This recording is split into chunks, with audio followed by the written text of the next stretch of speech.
네, 오늘 은혜 받을 말씀은 열왕기상 21장 17절에서 26절까지의 말씀입니다. 구약 554쪽입니다.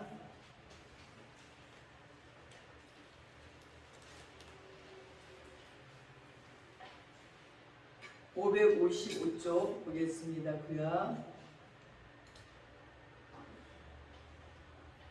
열왕기상 21장 17절에서 26절까지의 말씀을 제가 봉독해 올리겠습니다. 여호와의 말씀이 디셉 사람 엘리야에게 임하여 이르시되 너는 일어나 내려가서 사마리아에 있는 이스라엘의 아합 왕을 만나라. 그가 나봇의 포도원을 차지하러 그리로 내려간다니 너는 그에게 말하여 이르기를 여호와의 말씀이 내가 죽이고 또 빼앗았느냐 하셨다 하고 또 그에게 이르기를 여호와의 말씀이 개들이 나봇의 피를 핥은 곳에서 개들이 내 피 곧 내 몸의 피도 핥으리라 하였다 하라. 아합이 엘리야에게 이르되 내 대적자여 내가 나를 찾았느냐 대답하되 내가 찾았노라. 내가 내 자신을 팔아 여호와 보시기에 악을 행하였으므로 여호와의 말씀이 내가 재앙을 내게 내려 너를 쓸어버리되 내게 속한 남자는 이스라엘 가운데의 배인자나 노인자를 다 멸할 것이요 또 내 집이 느바스의 아들 여로보암의 집처럼 되게 하고 아히야의 아들 바하사의 집처럼 되게 하리니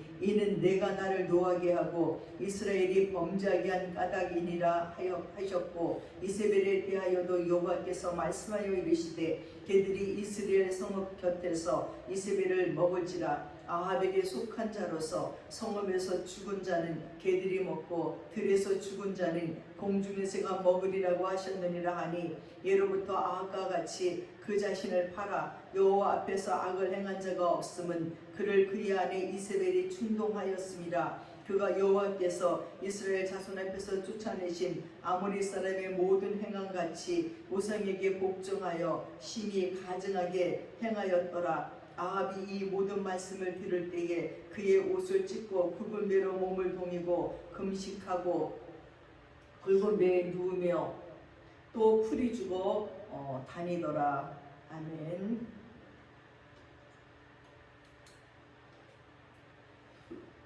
오늘 은혜 받을 말씀은 가품의 날이 온다는 겁니다. 우리가 인생을 살면서 짓는 여러 가지 일들 속에는 꼭 가품이 있어요. 근데 하나님이 갚아주시는 그것이 너무 오래 걸린다고 생각합니다. 그러나 천년이 하루 같고 하루가 천년 같은 하나님께서는 이미 범죄하는 자들, 이미 하나님이 싫어하는 하나님의 규례와 율례와 계명을 지키지 않는 자들에 대한 가품을 이미 준비하고 계시다는 것을 오늘 말씀을 통해서 기억하기 바랍니다. 오늘 말씀에는 나봇이라는 사람이 나옵니다. 이 사람이 이스라엘에서 살고 있던 경건한 이스라엘 사람입니다.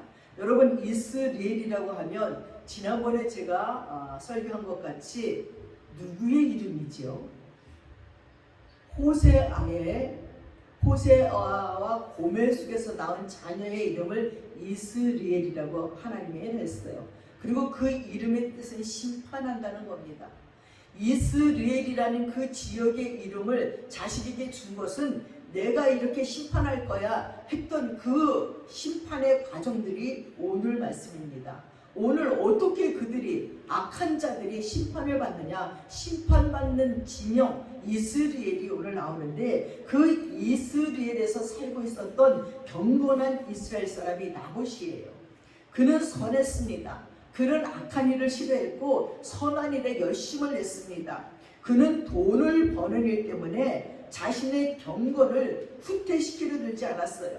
그는 순간의 편의를 위해 하늘의 원칙을 변경시키는 자가 아니었습니다. 하나님과 그의 가족과 그의 나라를 사랑하던 그 의인에게는 작은 포도원이 하나 있었는데 이 포도원이 아합 왕의 여름 궁전 근처에 있었어요. 그 궁전의 내부를 상아로 장식한 첫 번째 궁으로서 화려하기가 이를 데가 없는 유명한 곳이에요. 그 작은 포도원은 나봇이 조상 대대로 소중히 물려받는 것이었어요.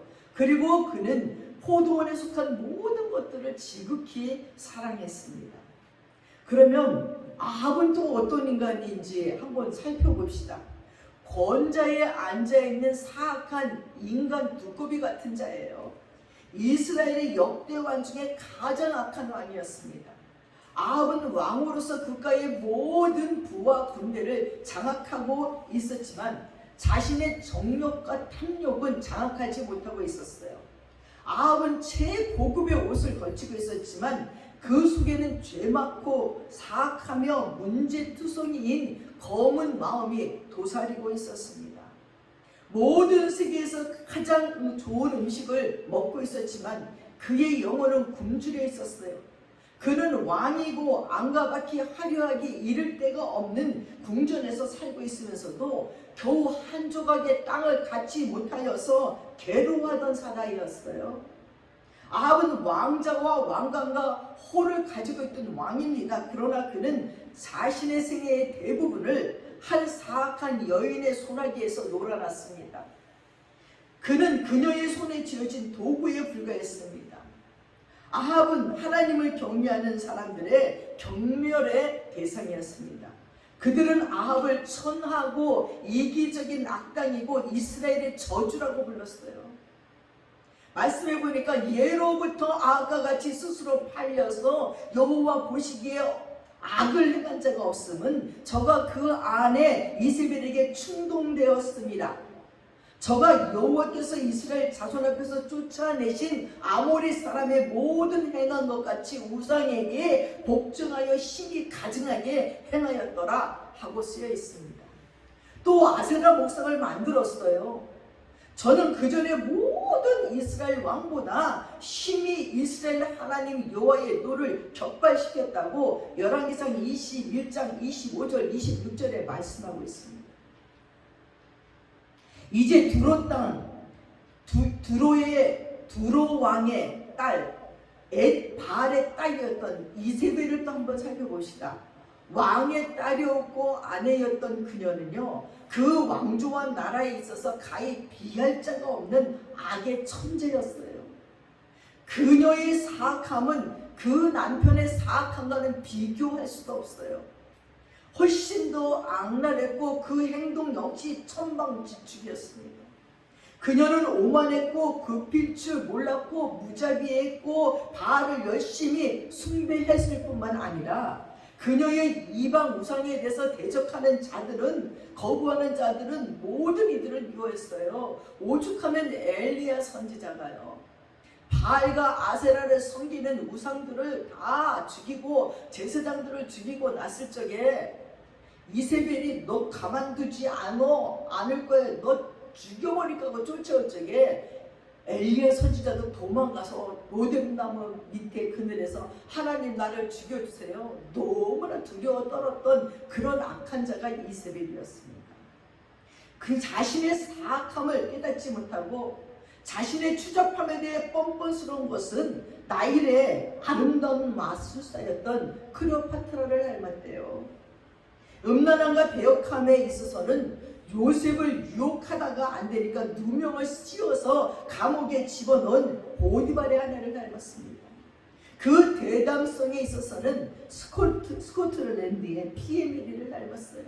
이 메리 여왕이 얼마나 많은 자들을 죽였는지 몰라요. 잔인함과 병도스러운 오만은 러시아의 캐너린을 닮았습니다. 사람들은 그 사악한 여인을 표현할 때는 항상 이스라엘의 알록달록한 독사인 이세벨을 입에 올리기도 했습니다. 그녀는 풍성한 천부적 재질을 타고났어요. 만약 그녀가 선한 여인이었다면 그 세대를 위해서 많은 좋은 일들을 할 수 있었을 것입니다. 그러나 안타깝게도 우상의 나라, 우상 숭배하는 딸이었던 그녀는 자신이 데려온 시녀들과 함께 아스다롯을 섬기는 일에만 열중을 하고 있었습니다. 이 아스다롯은 음란하고 더러움과 육감적인 것을 인격화해놓은 우상이에요. 결국은 악의 천재의 그녀는 비참함과 죽음을 몰아오고 말았습니다. 그녀는 이스라엘의 왕자 위에 또아리를 들고 앉아서 아름답지만 악한 독사였어요. 아합 왕은 하나님을 아는 자였어요. 조상 대대로 하나님을 섬기는 자였어요. 근데 이 아내 이세벨로 말미암아 악한 왕이 되어버리고 말았습니다. 그러면 이번에는 디셉 사람 엘리야를 살펴봅시다. 이렇게 4명이 한 시대를 살고 한 문제 가운데 있기 때문에 살펴봅니다. 그는 수많은 사람들이 하나님의 약속을 파기해버렸고 하나님의 제단을 회파하고 하나님의 선지자들을 칼로 죽였던 시대에 하나님의 선지자였어요. 이제는 이교국이 되어버린 조국의 영광스러운 과거를 알고 있던 선지자는 아합이 다스리는 동안 우상 숭배가 만연해 가고 극악무도한 잔인함과 음란함이 팽배해 가는 것을 보고 두려움에 사로잡혔던 것은 분명합니다. 그런 마음 속에는 화산의 꺼질 줄 모르는 거룩한 분노의 불꽃이 타올랐어요. 그는 가장 거친 옷을 걸쳤지만 그 밑에는 의롭고 용기 있는 마음이 감춰져 있는 사람이었어요. 그는 비록 까마귀가 물어다주는 음식을 먹고 과부의 공개를 받으면서 살았지만 위대한 육체적 영적 용사였습니다. 그는 이교도의 태풍 속에서도 휘어지거나 부러짐 없이 꿋꿋하게 그와 맞서서 싸운 하나님의 백향목 같은 사람이었어요. 그는 밀려오는 이교의 조류 속에서도 꿈쩍하지 않고 꿋꿋이 서있던 하나님의 암벽이었습니다. 비록 대부분의 시간을 혼자 외롭게 보내긴 했지만 엘리야는 때로는 눈에 보이지 않는 하나님의 천군에 의해서 호위를 받았어요. 여러분 말씀 안에서 봤지요? 우리 눈으로 볼 수 있는 바알에게 무릎 꿇지 않는 하나님의 군사들을 엘리야에게 보여줬던 장면들도 우리가 기억합니다. 그는 죽음을 맛보지 않고 지상에서 하늘의 영광으로 올려졌어요. 이 땅에서 죽을 이유가 없을 정도로 하나님의 기뻐한 이미 완성된 사람이었다는 거예요. 하늘에서 불말과 불수로가 내려와서 엘리야를 그대로 싣고 갔어요. 우리는 죽고 장사 지내고 그런 다음에 아버지의 나라에서 다시 살지만 엘리야는 그런 사람이 아니었어요. 죽음도 보지 않고 하늘에서 불말과 불수로가 쫙 내려와서 엘리야를 넘어지듯이 데리고 간 그런 사람이에요. 세계의 어느 곳에서건 용기 있는 자를 칭찬할 때면 그의 이름은 지상의 가장 위대한 영웅의 한 사람으로 하늘의 가장 위대한 성도의 한 사람으로 칭송을 받습니다. 그는 앞을 분명히 내다볼 줄 아는 사람이었어요. 그는 또한 깊이 느낄 줄 아는 위대한 마음을 지니고 있었고 그는 참으로 용감하게 싸웠던 영웅이었습니다. 자 여러분, 이제 이 4명의 인물들을 염두에 두시고 하나님이 어떻게 가품의 날에 갚으시는지 그 비극을 살펴보겠습니다. 자, 나봇은 누구라고요? 경건한 이스라엘 사람이라 그랬어요. 아합은요, 모든 비난을 한 몸에 받으면서 권좌에 앉아 있었던 사악한 인간 두꺼비였습니다.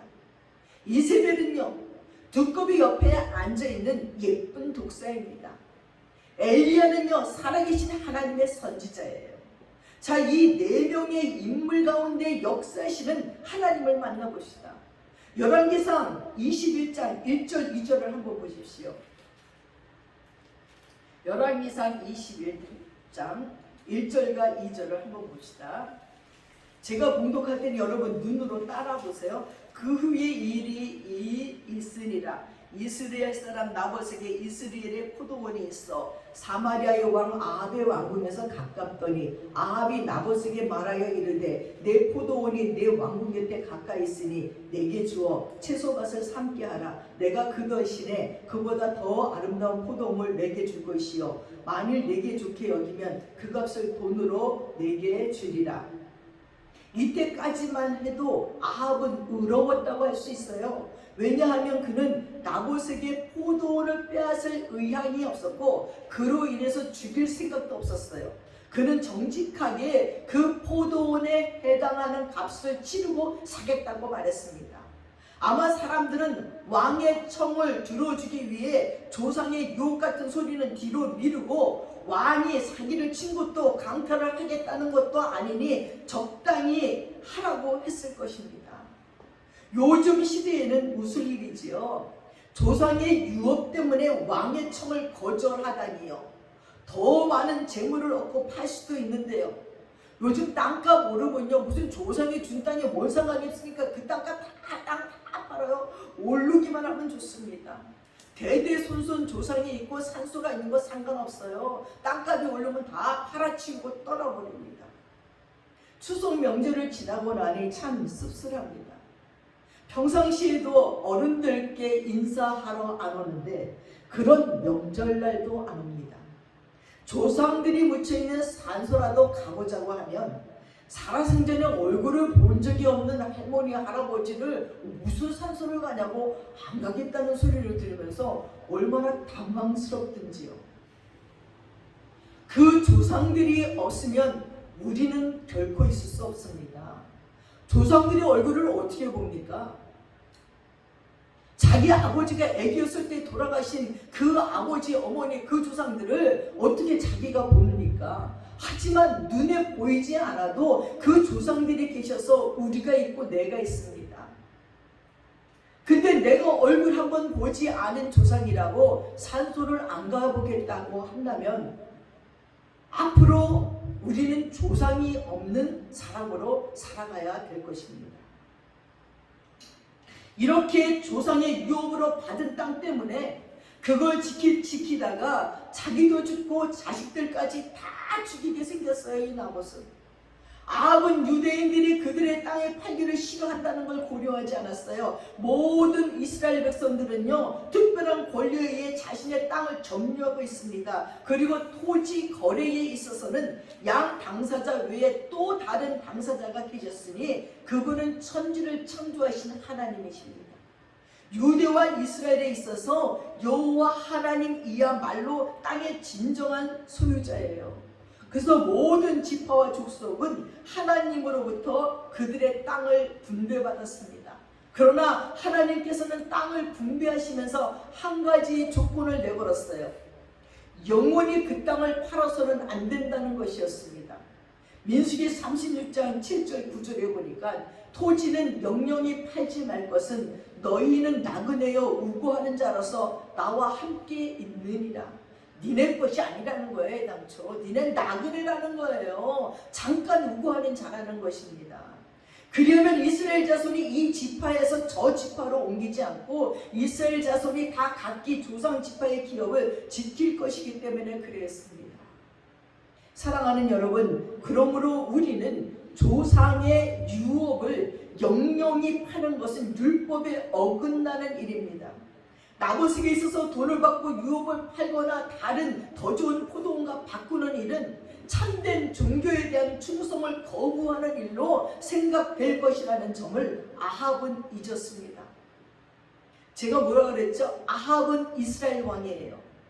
이스라엘의 전통을 알고 규례와 율례와 법도를 어릴 때부터 알고 사는 사람이에요. 근데 어떻게 이 점을 잊어버렸습니까?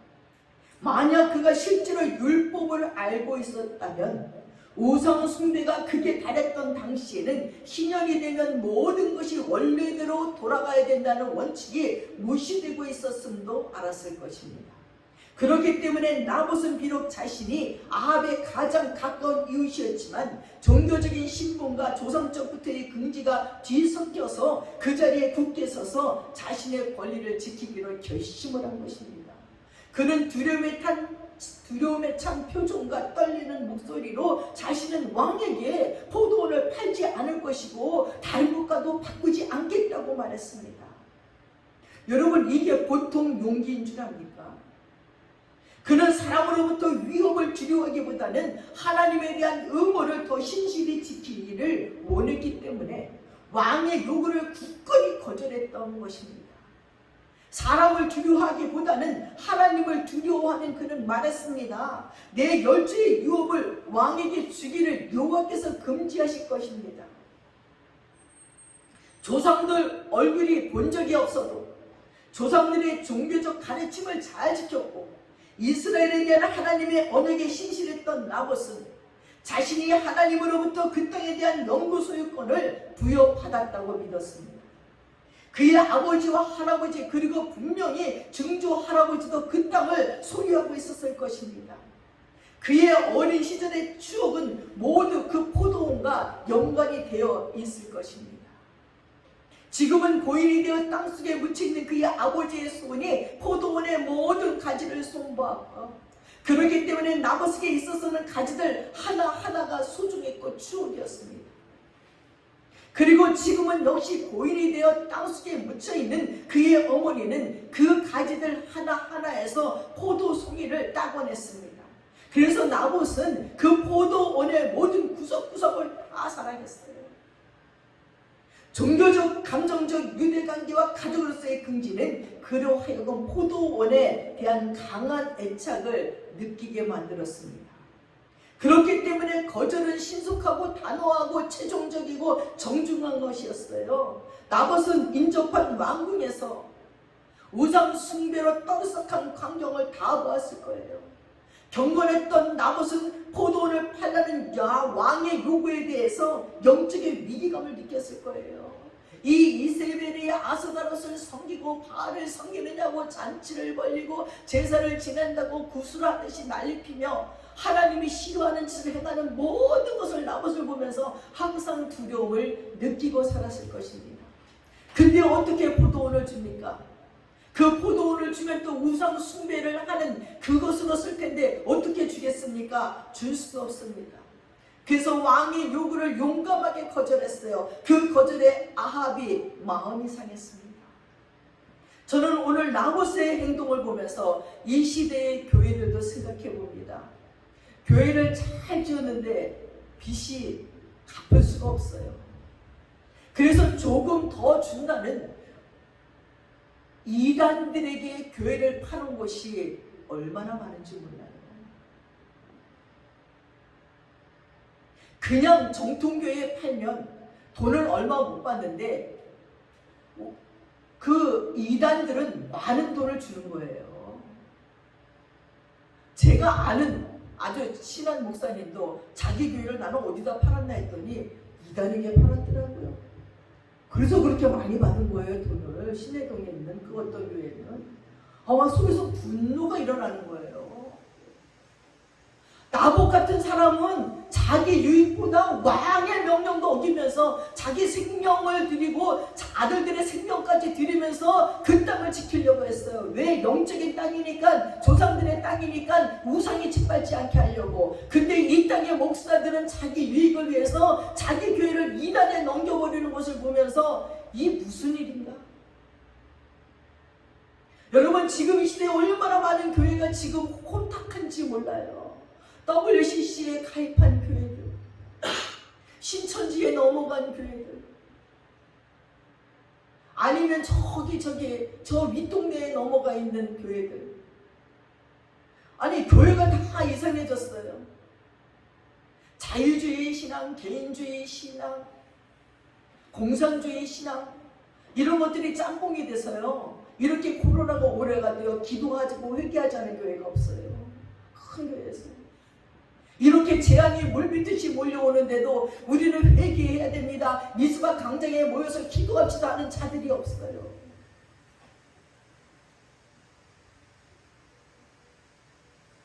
이 나봇의 용감한 거절에 아합의 마음이 상했습니다.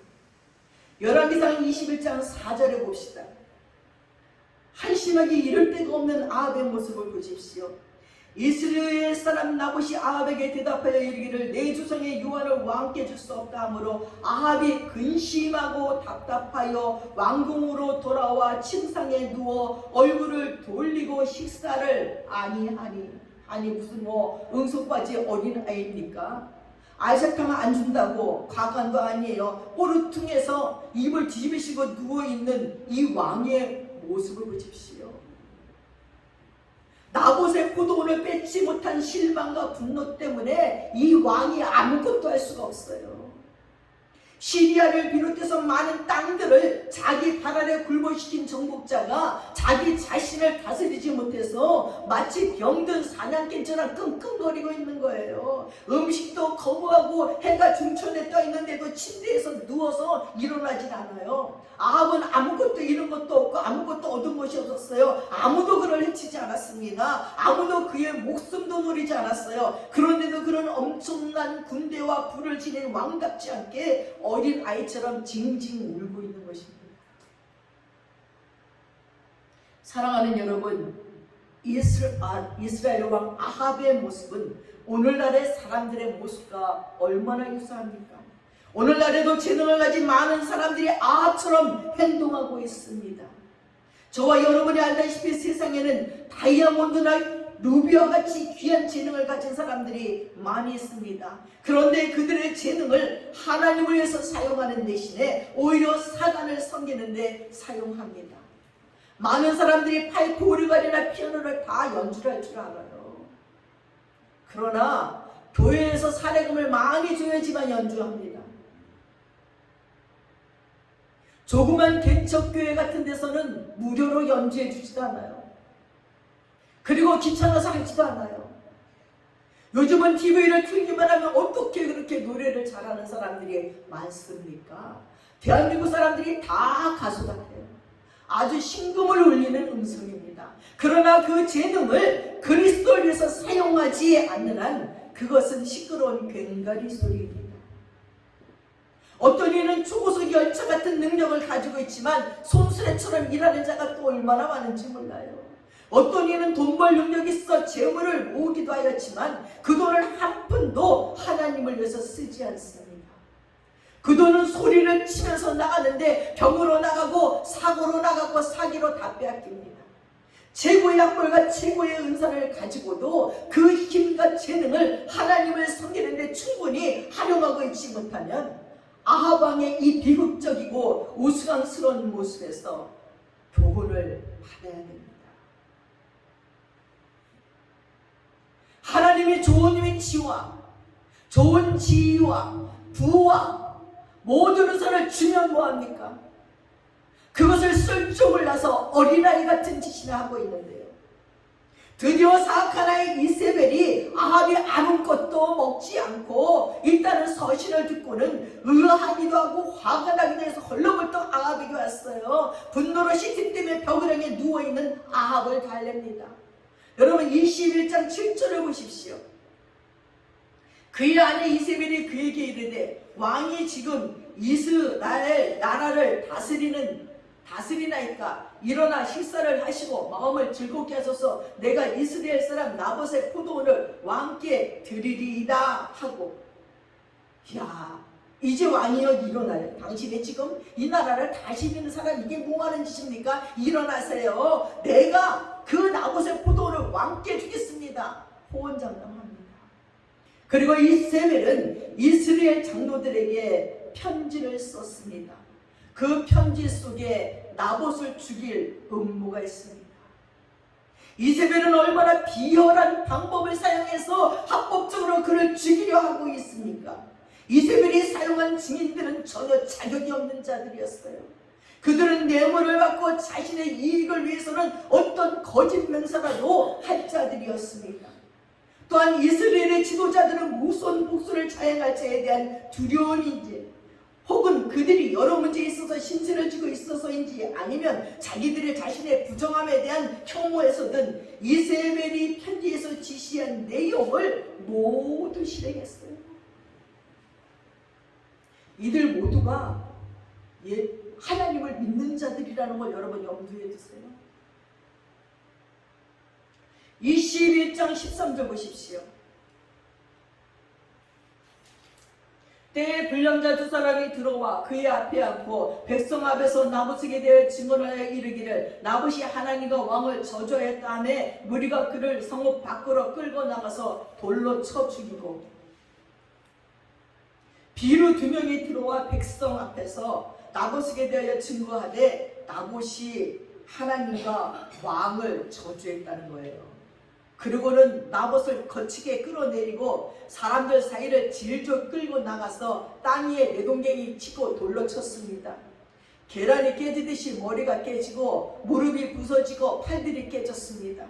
그의 갈비뼈는 가루가 됐습니다. 살점을 해주고 뼈들이 삐죽이 드러나고 두개골이 깨져서 사방으로 튀었습니다. 피는 마치 진홍빛 빛처럼 사방으로 튀었어요. 부러진 턱뼈 사이에 있는 그의 혀는 침묵을 지켰습니다. 둘러서 있는 많은 군중들은 그가 하나님과 왕을 저주했기 때문에 죽었다고 설득을 당했습니다. 열왕기하 9장 26절을 보십시오.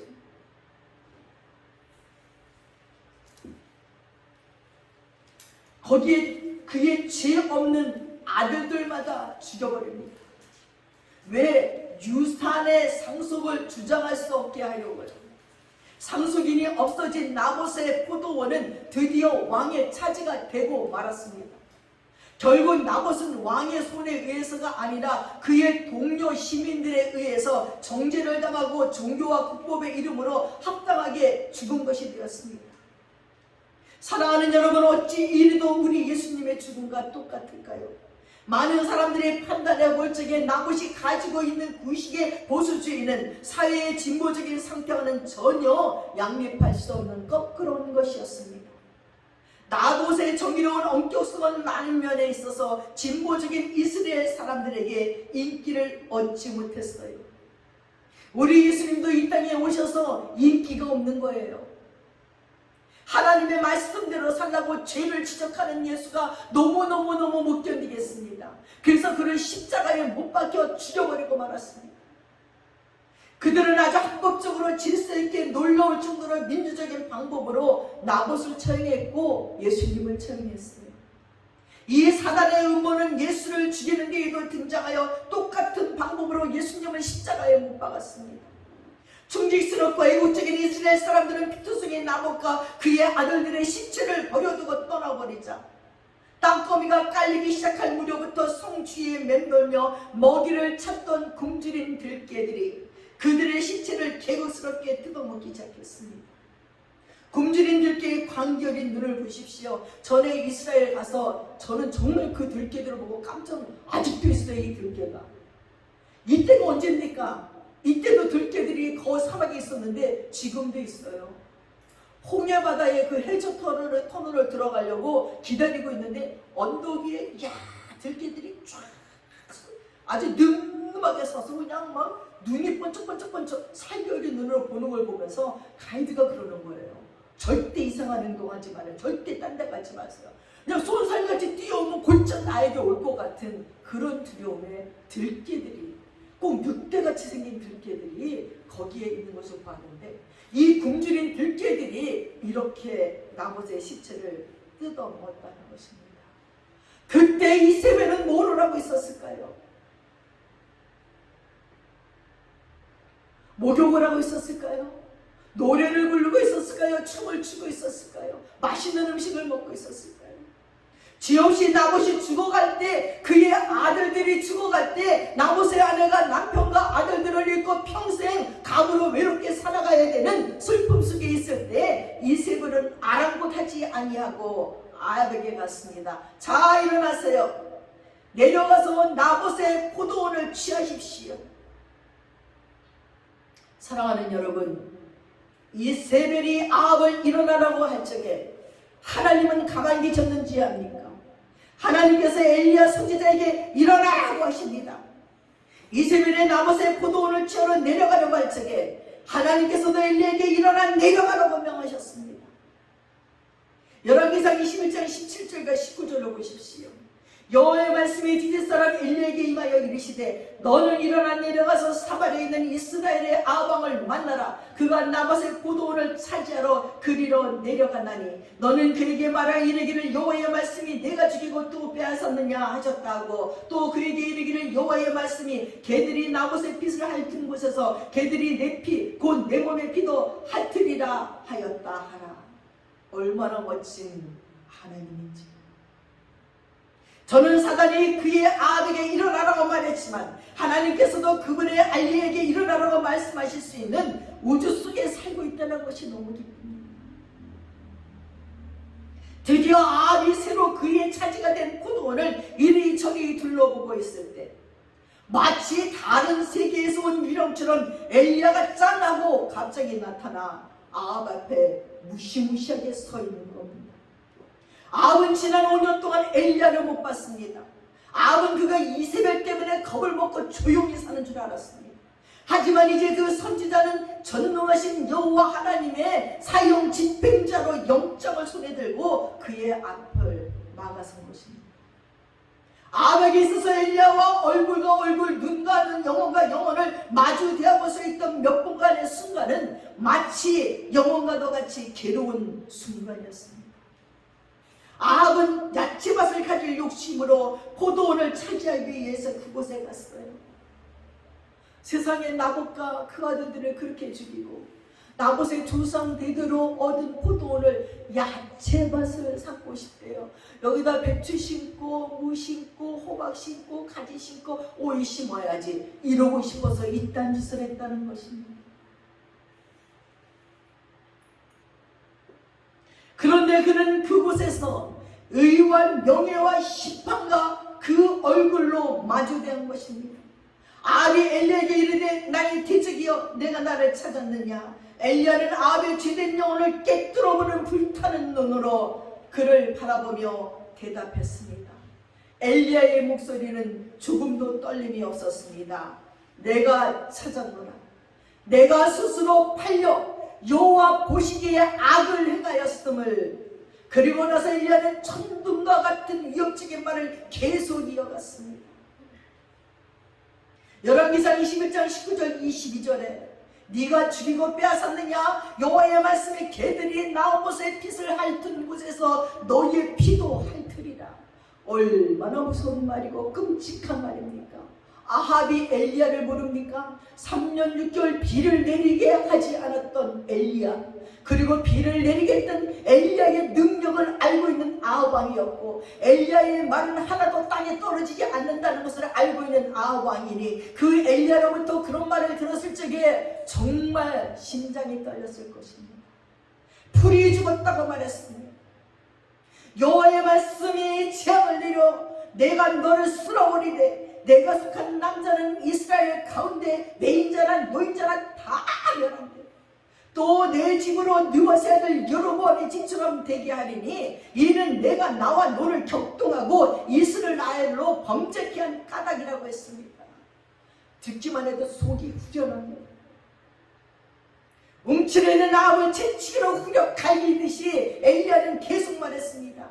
이세벨에 대해서도 여호와께서 말씀하여 가라사대 개들이 이스라엘 성 곁에서 이세벨을 먹으리라. 아합에게 속한 자로서 성읍에서 죽은 자는 개들이 먹고 들에서 죽은 자는 공중의 새가 먹으리라. 이 말을 들은 아합은 아연실색입니다. 그때 아합의 눈에 비친 나봇의 포도원은 마치 귀신들이 나오는 것 같았고 각 포도 속에는 피가 잔뜩 들어있는 것 같았습니다. 이제 정이 떨어져 버렸어요. 엘리야는 그렇게 선포하고는 자기 길로 가버렸어요. 갑자기 나타났다가 갑자기 사라지는 것이 엘리야의 특기예요.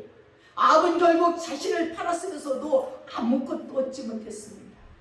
그것은 마치 아간이 보물과 의복을 다 묻으면서도 결국 아무것도 얻지 못한 것 같았고 유다가 은산식을 손에 쥐고도 멸망당하고 만 것과 같았습니다.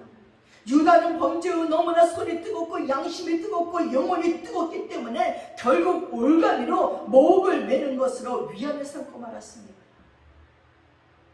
사랑하는 여러분, 우리의 억울함을 하나님이 정말 갚아주실까요? 갚음의 날은 정말 올까요? TV의 드라마 중에 모범택시라는 드라마가 있더라고요. 우연히 봤는데 얼마나 속이 후련한지. 복수 대행업체입니다. 얼마나 훌륭하게 복수해 주는지 몰라요. 이 사회의 악한 자들을 이 모범택시가 가서 다 해결해 주는 거예요. 정말 저런 대행업체가 있었으면 좋겠다 할 정도입니다. 그런데 오늘 우리 하나님이 이렇게 갚아주신대요. 가품의 날이라는 것은 하나님께서 우주 속에 새겨 넣으신 법칙입니다. 행한대로 갚으신다는 하나님의 섭리는 마치 중력이 실제인 것처럼 실제예요. 아합에게도 밤이 지나면 낮이 오듯이 갚을 날이 오고야 말았습니다. 왜냐하면 죄는 그 자체 속에 이미 형벌의 씨를 품고 있기 때문입니다. 마이어 박사가 이렇게 말했어요. 죄는 해오리 바람을 거두게 됩니다. 한 세대가 열심히 가라지를 뿌려 놓으면 다음 세대는 그것을 거두어야 합니다. 인과응보는 정확합니다. 한 인간이 하나님이 지시하시는 방향으로 가지 아니하였을 적에 반드시 끔찍한 갚음의 날이 오고야만 합니다. 국가에 있어서도 마찬가지입니다. 하나님을 잊어버린 나라는 반드시 망합니다. 우리는 많은 나라들이 지옥으로 미끄러져 가는 것을 보았어요. 여러분, 여행하다 보면 우상을 섬기는 나라는 왜 그렇게 가난하고 지저분하고 엉망진창인지 몰라요. 인도의 겐지스강에 가보세요. 저 위에서는 시체를 태워서 둥둥 시체가 타다가고 떠다니는데 이 밑에서는 쌀을 씻어요. 저기서는 목욕하고 빨래하는데 여기서 그 물이 성수라고 또 받아 마셔요. 세상에 이게 무슨 인간인가? 자기네들 우상이라고 그 강가 옆에는 막 우상을 만들어 놓고 지네 밥도 못 먹으면서 거기다 꽃을 얹고 얹어서 밑에 꽃은 썩어서 냄새나고 위에는 또 새 꽃을 얹어놓고 우상을 섬기는 나라들마다 바알과 아세라를 아직도 섬기는 나라들마다 가난하고 무지하고 정말 어떻게 이런 나라에서 살 수가 있을까 하는 것입니다. 캄보디아,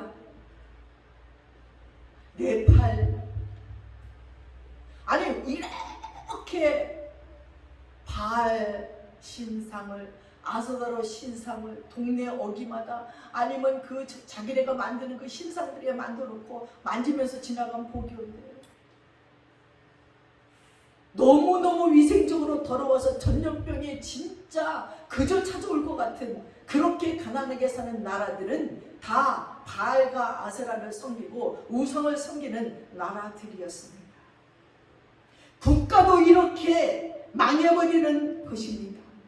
우리는 정말 많은 나라들이 끝내는 지옥으로 떨어져 가는 것을 보았습니다. 그들이 겪고 있는 고통의 불길은 우리의 눈앞에서 달리고 낮이고 커질 줄을 모릅니다. 만약 그리스도를 모셔드리지 않는 가정이 있다면 그들에게는 죽음과 영원한 파멸이 확실하게 보장이 될 것입니다.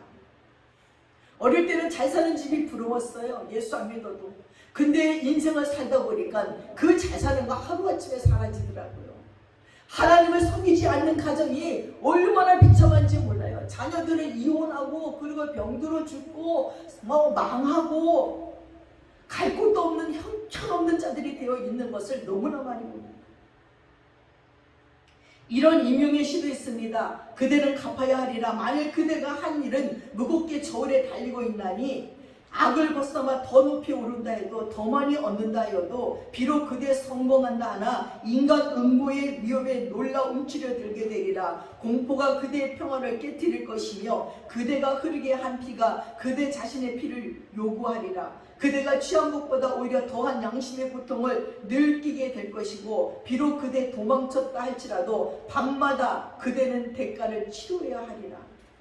윈스턴 처칠은 무솔리니에 대해서 말하면서 하나님의 인과응보의 정의학지성에 대해서 이렇게 말했어요. 이 무솔리니는 자신이 만든 소용돌이 속에 자신이 빠져버렸다. 그는 자신이 붙여놓은 전쟁의 불꽃에 자신이 타버렸다. 그와 그의 국민들은 에티오피아와 알바니아에 가했던 채찍을 스스로가 고스란히 당하고 있다. 파시스트의 죄는 패배와 절망과 죽음으로 보복되고 있다. 백세의 왕 사자와 같은 삶에 대한 무솔리니의 약속은 얻어맞은 똥개의 상으로 바뀌었다고 얘기했습니다. 사랑하는 여러분, 이제 열왕기하 9장 16절 26절을 쭉 보면은 에후가 이스라엘에게 돌아왔을 때 이세벨이 그 소식을 듣습니다. 이 에후가 누구냐면 20년 전 아합이 나봇의 포도원을 취하기 위해서 사마리아에서 이스라엘에 내려갔을 때 내내 그와 함께 있었던 자예요. 에후는 그때 엘리야가 말했던 질책과 무시무시한 예언을 고스란히 기억하고 있습니다. 그리고 이세벨은 누구입니까? 그는 자기 손으로 편짓을 써서 나봇을 죽게 했던 바로 그 사람이에요. 그리고 이스라엘은 어디입니까? 그것은 나봇이 그의 포도원을 가지고 있었던 장소입니다. 나봇이 죽은 곳이고 그의 생명이 무법자들이 던진 돌에 맞아 쓰러졌던 곳이에요. 에후가 이스라엘에 이르니 이세벨이 듣고 눈을 그리고 머리를 꾸미고 창을 바라봤다 그랬어요. 그때 에후가 뭐라고 얘기합니까? 눈을 들어 창문을 바라보며 말했어요. 내 표에 될 자가 누구냐 하니까 두어 네수가 예후를 이렇게 내려다보는 거예요. 그랬더니 예후가 저를 내려 던지라. 그랬더니 넷이 두 명이 이세벨을 들어서 던져버렸어요. 그리고 박살이 났어요. 그리고 개들이 이세벨의 피를 핥았습니다. 사랑하는 여러분, 하나님께서는 이렇게 갚아주셨습니다. 그 20년 전에 예언했던 것들이 드디어 이루어졌습니다. 이루어지지 않을 때 우리는 고민합니다. 하나님이 갚아주지 않을 거야. 내 억울한 것들을. 그러나 하나님은 나의 억울한 모든 사정을 알고 계시고 끝내는 갚아주신다는 것입니다. 에후가 들어가서 먹고 마시고 가로되 이 저주받은 계집을 찾아 장사하라. 저는 왕의 딸이니라 하매 가서 장사하려고 하니 두골과 발과 손바닥 외에는 찾지 못했다는 것입니다. 전능하신 하나님께서는 나봇의 생명을 취할 것을 생각해냈던 그녀의 두골을 굶주린 개들이 파먹도록 만드심으로 그녀를 모욕했습니다. 전능하신 하나님께서는 나봇의 생명을 취하라는 편지에 기록했던 그녀의 손을 뒷골목에 더러운 개들이 뜯어먹게 하셨습니다. 그렇게 그녀를 모욕했습니다. 전능하신 하나님께서는 바알의 신당에 드나들며 또한 나봇의 포도원에 들어갔던 그녀의 발을 썩은 고기나 먹던 더러운 개들이 씹어먹도록 하심으로 그녀를 모욕했습니다. 명령을 받았던 군인들이 예후에게 돌아와 말합니다. 왕이시여, 우리는 그녀를 묻기에 갔었습니다. 하지만 개들이 그녀를 먹어버렸습니다. 할렐루야입니다. 이래서 사탄과 같은 여자, 역사상 가장 악명 높은 왕후는 벌을 받았습니다. 하나님께서는 갚음의 날이 있을 것이라고 말했습니다. 그리고 그것은 그대로 이루어졌습니다. 그렇습니다. 우리는 이것을 통해 자신의 인과응보의 섭리를 이루시는 하나님의 놀라우신 권능과 신실하심을 배울 수 있습니다. 하나님의 정의는 결코 잠자코 있는 것이 아니라는 것을 우리는 알아야 됩니다. 비록 하나님의 맷돌은 천천히 돌지만 모든 것들을 남김없이 가루로 만들어 버립니다. 하나님의 심판은 매우 지연되는 것처럼 보입니다. 그러나 하나님의 심판은 강철로 된 손을 가지고 있어서 모든 것을 완벽하게 부셔버립니다. 알이 그의 전차에서 쓰러지는 것을 보며 그리고 개들이 이세벨을 이스라엘 거리에서 먹는 것을 보며 저는 이 성경 말씀이 생각났습니다. 슬프다. 내가 나의 명령을 듣지 아니하였도다. 만일 들었더라면 내 평강이 강과 같았겠고 내 의가 바다 물결 같았을 것이다. 여러분, 부정하게 이익을 취하면 결국 하나님의 저주가 임한다는 것을 알게 되는 것입니다. 너희가 어찌하여 양식 아는 것을 위해서 은을 달아주며 배부르게 하지 못할 것을 위해서 수고하느냐. 이사야 55장 2절에 말했습니다. 죄인이 이 땅에서 혹은 지옥에서 갚아야 될 인과응보의 굴레로부터 벗어날 수 있는 유일한 길은 예수 그리스도이십니다. 그분은 또한 기독교인들이 지상과 천국에서 누릴 행복의 보장입니다. 그분은 십자가 위에서 죄인들의 모든 짐을 대신 졌습니다. 그분은 또한 십자가 위에서 하나님의 심판을 모두 담당했습니다. 그러므로 사랑하는 여러분, 그리스도를 믿는 자들은 하나님의 심판을 받지 않습니다.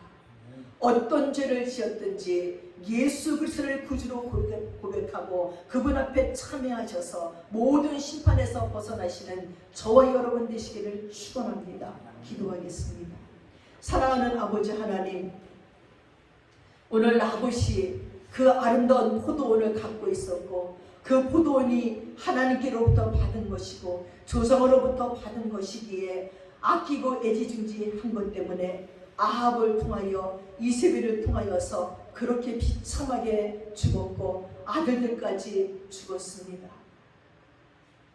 그래서 그 모든 시체를 개가 핥았습니다.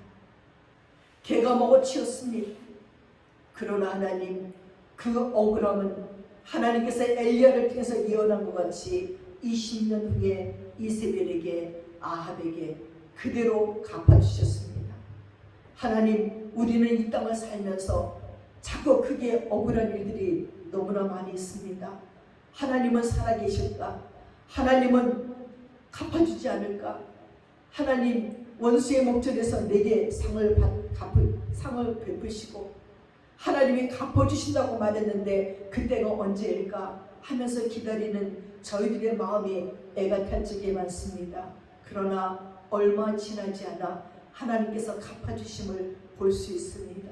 또한 우리가 어떠한 죄를 지었든지 하나님 앞에 예수 그리스도 이름으로 회개하게 도와주시고 용서받게 도와주셔서 우리가 잘못한 것들이 누군가에게 갚음이 되지 않도록 도와주시옵소서. 좋으신 하나님의 은혜가 우리들의 남은 인생을 이끌어가 줄 줄을 믿고 감사드리며 예수님의 이름 받들어 기도드렸사옵나이다. 아멘. 다 함께 자리에서 일어나셔서 400장 찬양하겠습니다.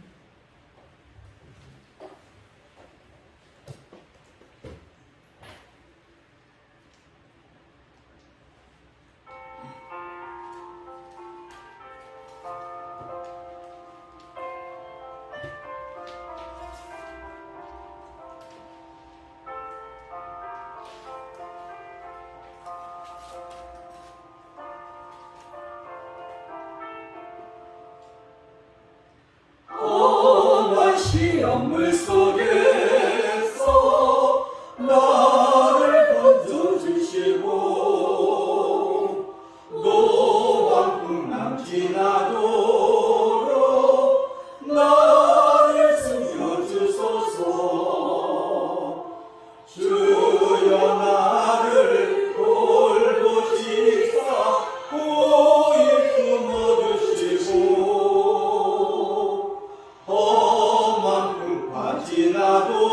지나도록 나를 숨겨주소서.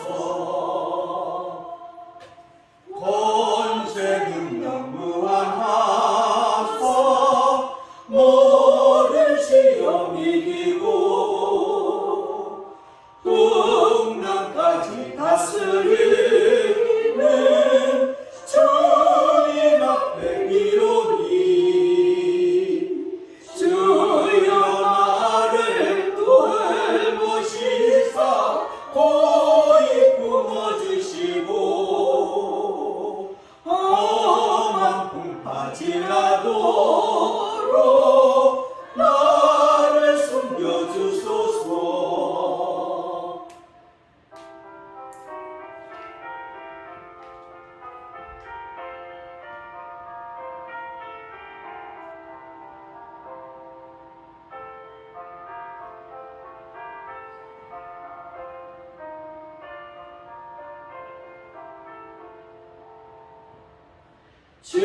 죄악길에 빠진 이몸 캄캄한 데 헤매며 불을 짓는 나의 원 들으소서 내 주여. 주여 나를 돌보시사 고이 품어주시고 험한 풍파 지나도록 나를 숨겨주소서.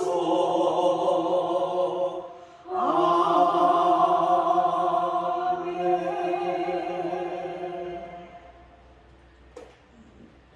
기도하겠습니다. 지금은 우리 주 예수 그리스도의 한없는 은혜와 우리 아버지 하나님의 풍성하신 사랑과 성령님의 감동감하시고 축복하시고 교통하심이 이제 갚아주시는 하나님을 바라보며 위로받으며 또한 용서받으며 참여하기를 원하는 믿음의 권속들 머리머리 위에 이제부터 영원까지 함께 하시옵기를 간절히 축원드려옵나이다. 아멘.